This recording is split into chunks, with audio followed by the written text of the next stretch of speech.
Ferry tertangkap polisi yang tengah berpatroli karena maraknya kejahatan jalanan menggunakan senjata tajam.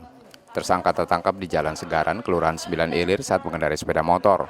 Polisi mencurigai gelagat tersangka kemudian melakukan pengejaran. Setelah itu tersangka digeledah dan didapati senjata tajam.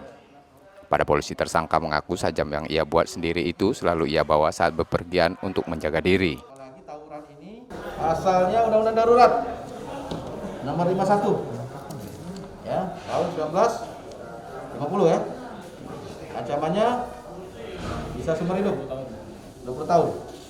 Ini pelaku ditangkap pas lagi kegiatan hunting. Hunting. Jadi hunting, kita geledah ada pisau di pinggang.